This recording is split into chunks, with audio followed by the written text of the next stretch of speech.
আমি প্রধানমন্ত্রীকে তো সবিনয় প্রশ্ন করি, এখানে যারা বসে আছেন, আওয়ামী লীগ যখন ক্ষমতায় ছিল না, এই দেশ কি জাহান্নামে গিয়েছিল? এই দেশ কি চলে নাই? এই দেশের মানুষ ভাত খায় নাই? এই দেশে উন্নয়ন হয় নাই? তো তারা কিসের গান বাজাচ্ছে যে তারাই সব, তারাই পীরে কামেল, তাদের ছাড়া দেশ চলবে না, তারা এমন ভাবে বোঝাচ্ছে।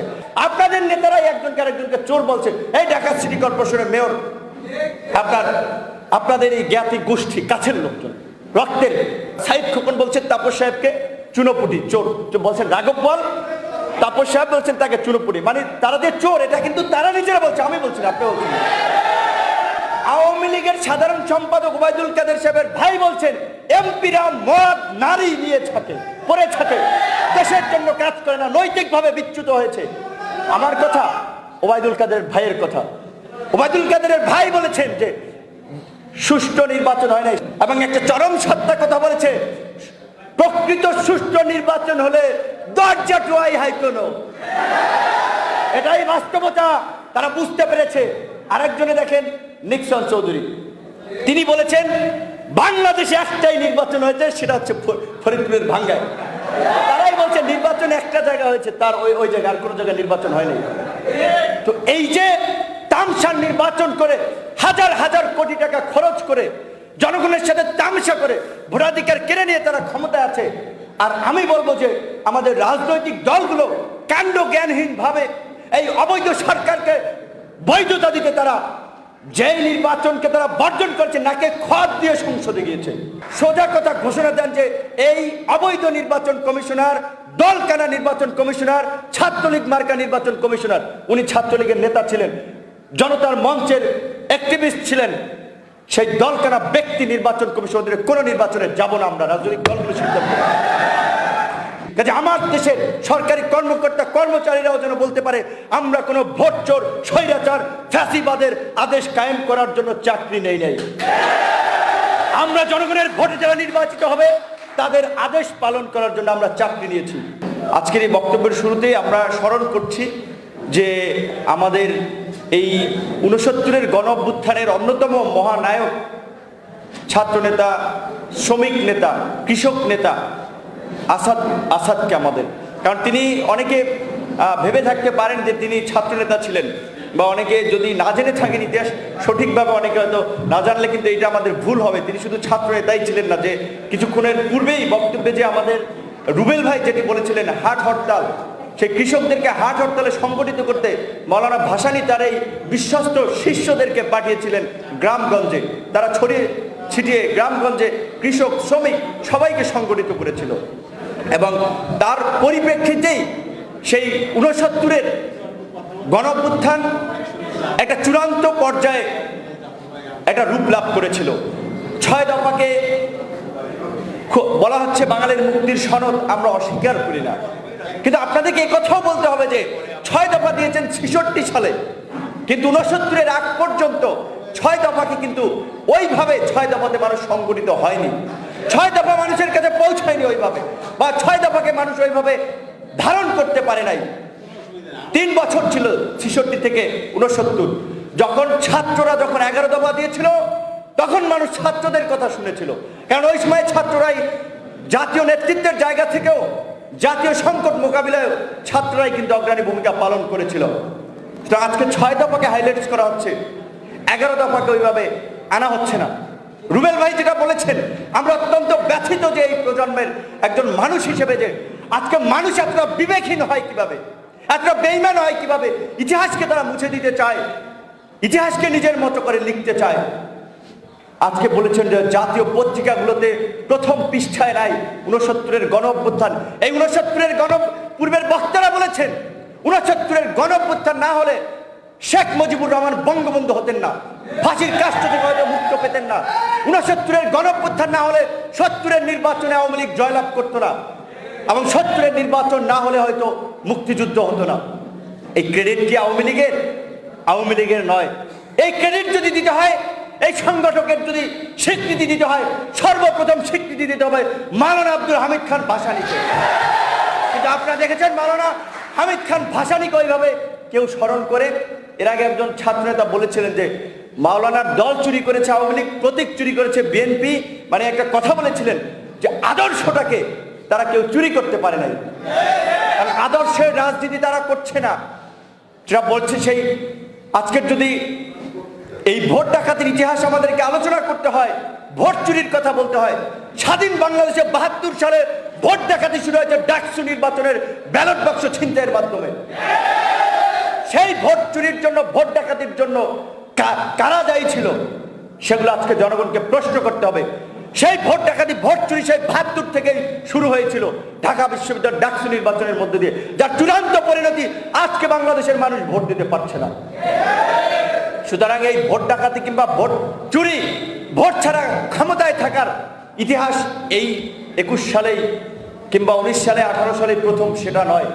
কিন্তু কিভাবে এই ভোট চোররাও প্রাতিষ্ঠানিকভাবে ভোট চুরি করার রাস্তাকে পাকাপোক্ত করলো, তার জন্য দায়ী অবশ্যই আমি বলবো যে যারা যুদ্ধ করেছেন তাদের সীমাবদ্ধতা ছিল, কিন্তু তাদেরকে ব্যর্থতার দায় কিছুটা নিতে হবে। আপনারা মুক্তিযুদ্ধ করেছেন জীবন বাজি রেখে, আপনাদেরকে আমরা বিনম্র শ্রদ্ধা প্রকাশ করি।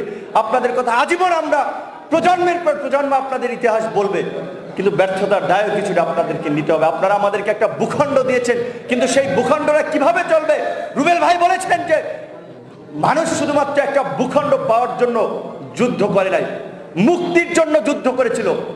তার অর্থনৈতিক মুক্তি চেয়েছিল, বৈষম্য থেকে মুক্তি চেয়েছিল, নিপীড়ন থেকে মুক্তি চেয়েছিল।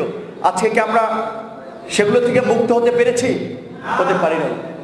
আজকে যে ভাওতাবাজির রাজনীতি দিয়ে ৪৯ বছর মানুষকে প্রতারণা, বারবার প্রতারণা করেছে, কারণে রাজনৈতিক দলগুলোর প্রতি মানুষের এখন আর বিশ্বাস নাই। বাস্তব কথা, সত্য কথা।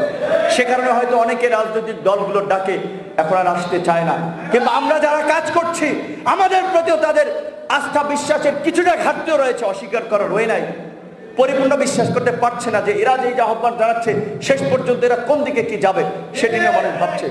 কারণ সেই জায়গা থেকে আমি মনে করি যে আজকে যারা বাংলাদেশকে নতুন করে বিনির্মাণ করতে চায়, মুক্তিযুদ্ধের আকাঙ্ক্ষার বাংলাদেশ বিনির্মাণ করতে চায়, মুক্তিযুদ্ধের অসমাপ্ত কাজকে সমাপ্ত করতে চায়, সাম্য মানবিক মর্যাদা নিশ্চিত করে, ন্যায় বিচার নিশ্চিত করে বৈষম্যহীন একটা গণতান্ত্রিক সমাজ ব্যবস্থা বিনির্মাণ করতে চায়, তাদেরকেও পরীক্ষা দিতে হবে, ত্যাগ স্বীকার করার মাধ্যমে পরীক্ষা দিতে হবে, রাজপথে লড়াই সংগ্রাম করার মাধ্যমে পরীক্ষা দিতে হবে। এবং আমি মনে করি যে আমরা সেই পরীক্ষার মধ্যে দিয়ে যাচ্ছি। আজকে একটা গুরুত্বপূর্ণ আলোচনা হচ্ছে এখানে। ইলেকট্রনিক মিডিয়া দেখেছেন কয়টা আছে? নাই। প্রিন্টেড মিডিয়া হয়তো ২-৩টা থাকতে পারে।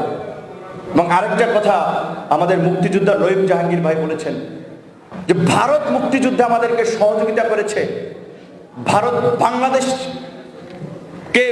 যেমন ভারতের প্রতি কৃতজ্ঞ, ভারতেরও বাংলাদেশের প্রতি কৃতজ্ঞ থাকা উচিত। কারণ তারা শুধুমাত্র বাংলাদেশের মানুষকে মুক্ত করার জন্য কিংবা বাংলাদেশের মানুষকে রক্ষা করার জন্যই তারা মুক্তিযুদ্ধে সহযোগিতা করেন নাই। তারা এই অঞ্চলকে বিচ্ছিন্ন করতে চেয়েছিলেন। তাদের একটা রাজনৈতিক অর্জন, রাজনৈতিক শক্তির সঞ্চয় করার জন্য তাদেরও সেরকম একটা সিদ্ধান্ত ছিল। কিন্তু আমরা দেখলাম সেই মুক্তিযুদ্ধের পরে সেই ভারত বাংলাদেশকে তিলে তুলে শুষে নিয়েছে। এবং এখন পর্যন্ত বাংলাদেশের রাজনীতির কলকাঠি ভারত নাড়তে চায়। আজকে বলছি যে এখানে কথাটা না বললেই নয়, আবার বলতে হয়। অনেকে বলে যে পোলাপান মানুষ যা বলি সব বইলা ফেলায়। বাংলাদেশের একটা স্বনামধন্য পত্রিকার সম্পাদক একবার শুভেচ্ছা বিনিময় করতে গিয়েছিলাম, তার সাথে তিনি বলেছিলেন, তোমাকে আমি ছোট বয়সে দুটো সাজেশন দিই। এটা হচ্ছে শেখ হাসিনার বিরুদ্ধে কথা বলা যাবে না, আর অন্যদের বিরুদ্ধে যাই বলো। আর দ্বিতীয় হচ্ছে যে ভারতের বিরুদ্ধে বলা যাবে না, কারণ ভারত আমাদের কিন্তু অপরিসীম বন্ধু। এবং তিনি এটাও বলেছিলেন যে সবচেয়ে, যখন আমি বলেছিলাম ভাই আমার সংগ্রামীতে এই দুইটার বিরুদ্ধে, শেখ হাসিনা বঙ্গবন্ধুর কন্যা রেসপেক্ট করি, গণভবনে গিয়েছিলাম, রেসপেক্ট করেছি, দেখিয়েছি। একটু প্লিজ প্লিজ প্লিজ এই ঘরের মধ্যে স্লোগান দেন। এখানে এখানে স্লোগান দিয়ে খুব উত্তেজিত করে লাভ নাই। এখানে আমরাই স্লোগান দিতে হবে রাজপথে। তো সেখানে আমি বলেছি আমরা তো তাকে সম্মান করি, কিন্তু তিনি যে প্রতিনিয়ত যেভাবে জনগণের সাথে প্রতারণা করে যাচ্ছেন, প্রেস কনফারেন্সে প্রতিনিয়ত বলছেন যে জনগণের ভোটে ক্ষমতায় আছি, জনগণের ভাগ্য পরিবর্তনের জন্য কাজ করেছি, এর পূর্বে কেউ কাজ করে নাই। আমি প্রধানমন্ত্রীকে তো সবিনয় প্রশ্ন করি, এখানে যারা বসে আছেন, আওয়ামী লীগ যখন ক্ষমতায় ছিল না, এই দেশ কি জাহান্নামে গিয়েছিল? এই দেশ কি চলে নাই? এই দেশের মানুষ ভাত খায় নাই? এই দেশে উন্নয়ন হয় নাই? তো তারা কিসের গান বাজাচ্ছে যে তারাই সব, তারাই পীরে কামেল, তাদের ছাড়া দেশ চলবে না, তারা এমন ভাবে বোঝাচ্ছে।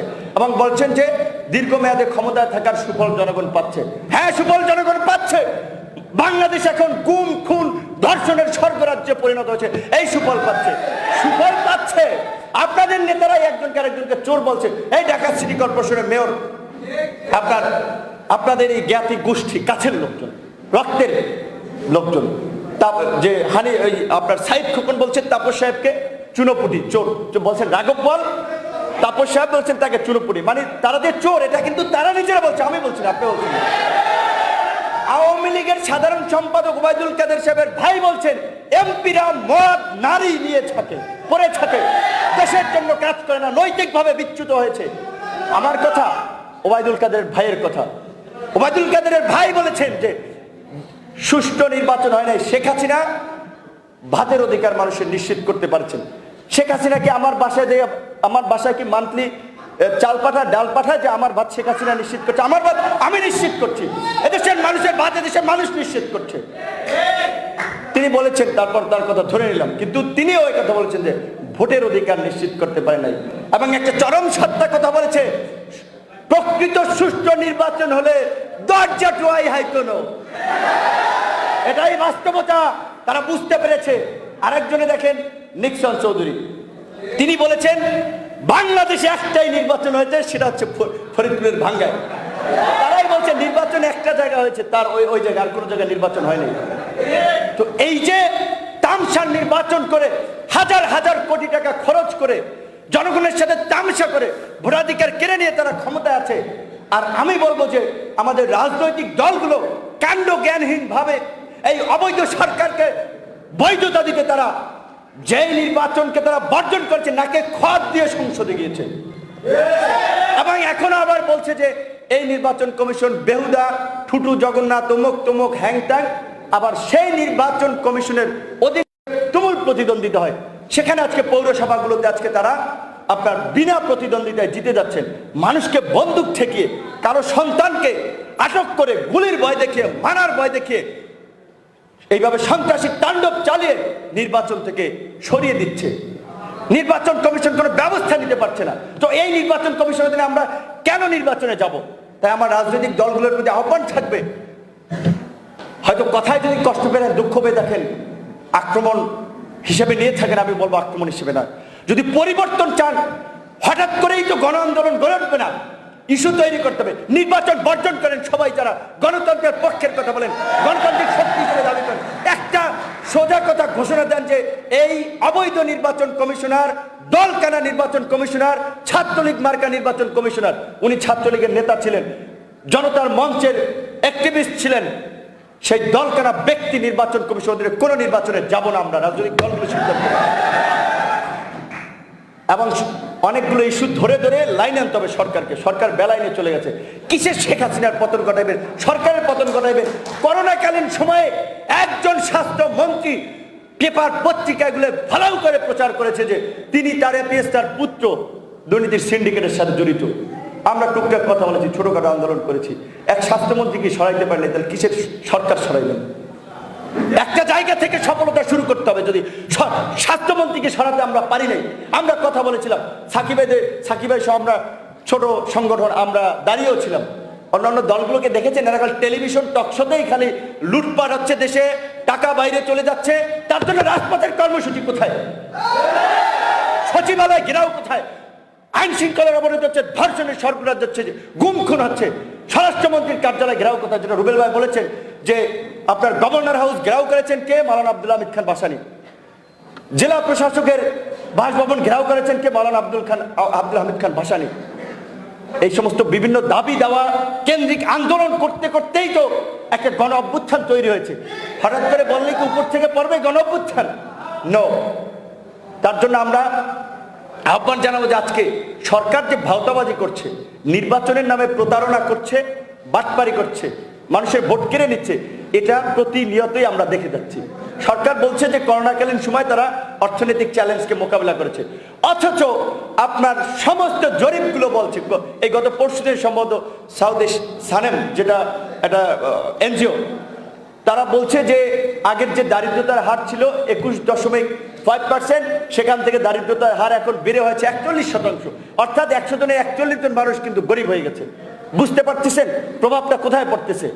তারপরে আপনার এই যে ছোট একটা ঘটনা নিয়ে টেলিভিশনগুলো খুব আলোচনা করছে, পৌরসভার আপনার কুষ্টিয়ার 100% ভোট পড়েছে।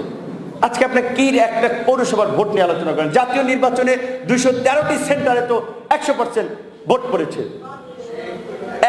1100টির বেশি সেন্টারে হচ্ছে আপনার 1100টির বেশি সেন্টারে পড়েছিল 100% ভোট, আর 213টি সেন্টার হচ্ছে আওয়ামী লীগ শতভাগ ভোট পাইছে।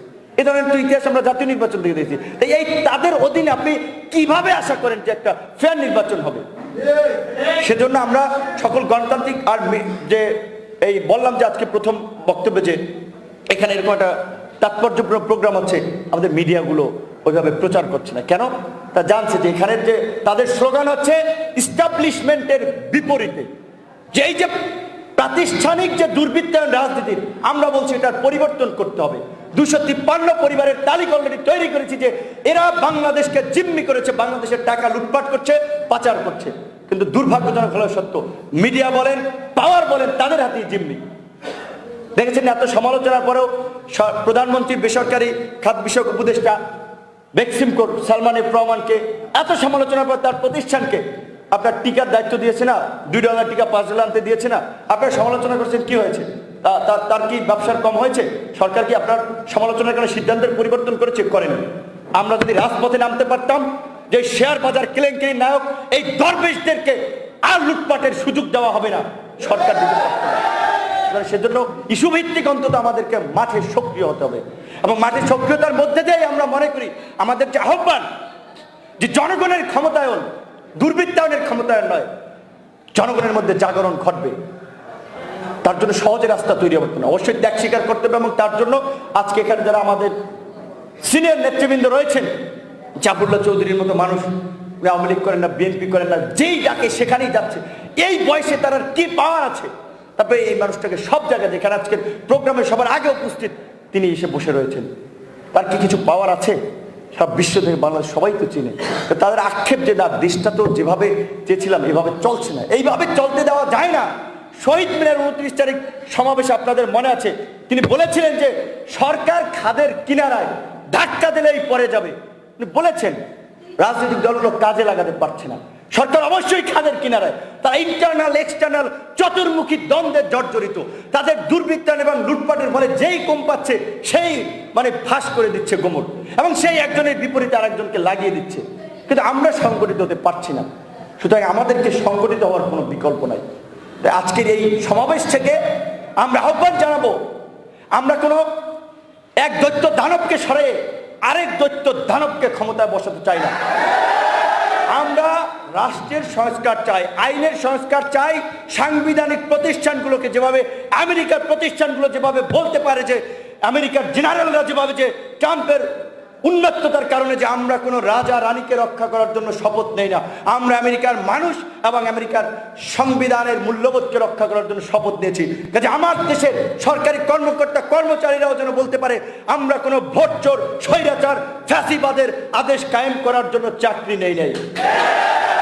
আমরা জনগণের ভোটে যারা নির্বাচিত হবে তাদের আদেশ পালন করার জন্য আমরা চাকরি নিয়েছি। আমরা কোনো দুর্বৃত্ত দুর্নীতিবাজকে রক্ষা করার জন্য চাকরি নেই নাই, আমরা জনগণকে, প্রজাতন্ত্রের কর্মচারীদেরকে রক্ষা করার জন্য চাকরি নিই। সেই আইন বানাতে হবে, সেই প্রতিষ্ঠান বানাতে হবে, সেই আদালত বানাতে হবে, যে আদালত আমেরিকাতে যেমন ট্রাম্পের মামলা খারিজ করে দেয়, এখানেও তেমনি ভাবে শেখ হাসিনারও অন্যায় অপরাধকে যেন অপরাধ হিসেবে গৃহীত করে মামলায় রজ্জু করতে পারে, কিংবা তার বিরুদ্ধে যদি অন্যায় হয়, কিংবা বিরোধী রাজনৈতিক দল মতে নেতাকর্মীদের বিরুদ্ধে যদি অন্যায়ভাবে কোনো মামলা করে সেটাও যেন আদালত খারিজ করে দিতে পারে। সেইভাবে স্বাধীন আদালত আইন ব্যবস্থা গড়ে তুলতে হবে, সেটা আমাদের দেশে নাই। কাজেই সেক্ষেত্রে আমি বলবো, রাজনৈতিক বক্তব্য বিবৃতির পাশাপাশি আমরা ক্ষমতায় গেলে কিভাবে রাষ্ট্র কাঠামোর পরিবর্তন করব, মানুষের জন্য কি করব, শ্রমিকের জন্য আমার দর্শন কি হবে, শিক্ষকদের প্রশ্নে আমার দর্শন কি হবে, বিশ্ববিদ্যালয়গুলো, যেই বিশ্ববিদ্যালয়গুলোকে বলা হয় গণতন্ত্র চর্চার উর্বর ভূমি, সেই বিশ্ববিদ্যালয়গুলোতে সেই 90-এর স্বৈরাচার বিরোধী আন্দোলনের মাধ্যমে একবার গণতন্ত্রের একটা যাত্রা শুরু হলেও যারা ক্ষমতা এসেছিল সেদিন তারাই ছাত্র সংসদ নির্বাচনগুলো বন্ধ করে বিশ্ববিদ্যালয়গুলোকে গুন্ডামি মাস্তানির মাধ্যমে একটা সন্ত্রাসী প্রভাব সেখানে কায়েম করেছে।